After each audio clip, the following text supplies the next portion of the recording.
Assalamualaikum warahmatullahi wabarakatuh.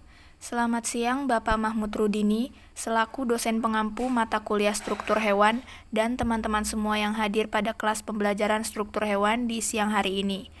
Pertama-tama, marilah kita panjatkan puji syukur kepada Allah Subhanahu wa Ta'ala, dan tak lupa salawat serta salam semoga tetap tercurahkan kepada junjungan Nabi besar Muhammad Sallallahu Alaihi Wasallam.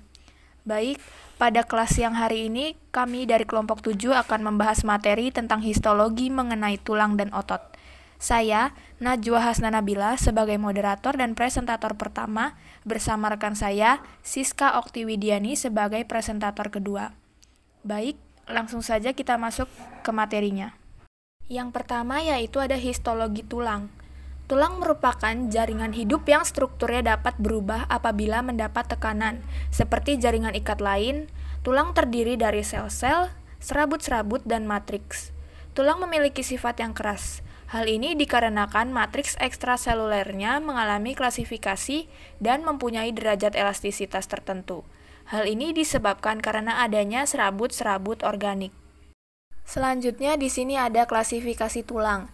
Klasifikasi tulang ini terbagi menjadi 5. Yang pertama yaitu ada tulang pendek. Tulang pendek berbentuk pendek dan bulat, berisi sumsum merah, dan juga merupakan tempat pembuatan sel darah merah dan sel darah putih. Yang kedua ada tulang pipih, berbentuk pipih dan tipis. Kemudian ada tulang irregular.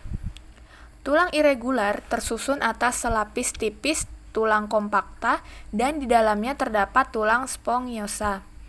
Yang keempat ada tulang panjang atau tulang pipa, berbentuk panjang, bulat, dan pada bagian ujungnya terdapat bonggol, serta di dalamnya berisi sumsum kuning dan lemak.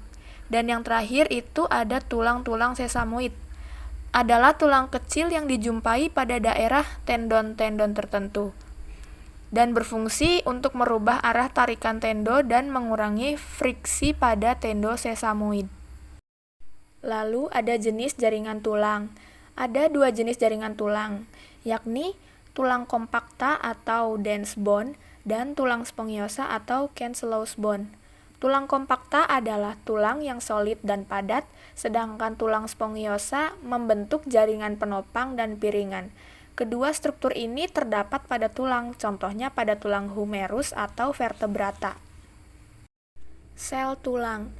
Jaringan tulang terdiri dari populasi sel-sel khusus, termasuk osteosit, osteoblas, osteoklas, dan juga ada sel osteoprogenitor. Tulang juga memiliki fungsi, yang diantaranya yaitu sebagai fungsi mekanik, sebagai penyokong tubuh dan tempat melekat jaringan otot untuk pergerakan.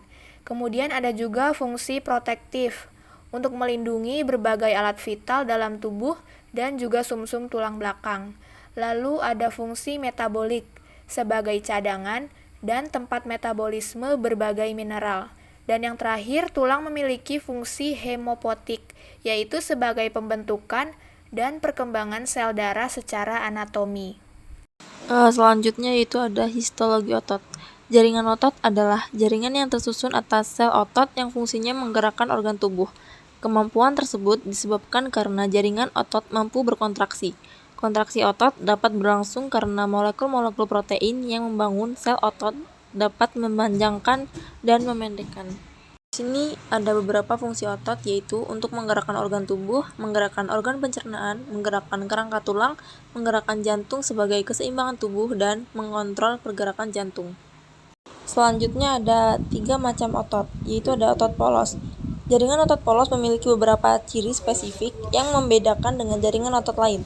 Ciri-ciri jaringan otot polos tersebut yaitu sel pada jaringan terbentuk gelendong dan melancip di kedua ujungnya, memiliki sebuah nukleus di bagian tengah selnya, serabut halus yang melintang pada jaringan tak terlihat, bekerja secara tidak sadar sehingga termasuk jenis otot involuter, dan bereaksi lambat namun bekerja tanpa lelah dalam waktu yang lama. Selanjutnya ada otot lurik. Jaringan otot lurik memiliki beberapa ciri spesifik yang membedakan dengan jaringan otot lain. Ciri-ciri otot lurik tersebut yaitu memiliki banyak nukleus di bagian sesi tepi selnya, serabut halus yang melintang pada jaringan terlihat, tapi tidak jelas, bekerja secara sadar sehingga termasuk jenis otot volunteer, dan bereaksi cepat namun dapat menimbulkan rasa lelah. Dan selanjutnya ada otot jantung. Jaringan otot jantung memiliki beberapa ciri spesifik yang membedakan dengan jaringan otot lain. Ciri-ciri jaringan otot jantung tersebut yaitu sel pada jaringan terbentuk silindris memanjang dan kedua ujungnya bercabang, memiliki satu nukleus di bagian tengah selnya, serabut halus yang melintang pada jaringan terlihat jelas, bekerja secara tidak sadar sehingga termasuk jenis otot involunter, dan bereaksi sedang, namun bekerja tanpa lelah dalam waktu yang lama. Peran otot dapat menggerakkan organ di luar tubuh maupun di dalam tubuh, misalnya di dalam tubuh jantung untuk memompa darah dan ginjal, sedangkan di luar tubuh seperti pergerakan tangan, kelopak mata, kaki, dan lainnya.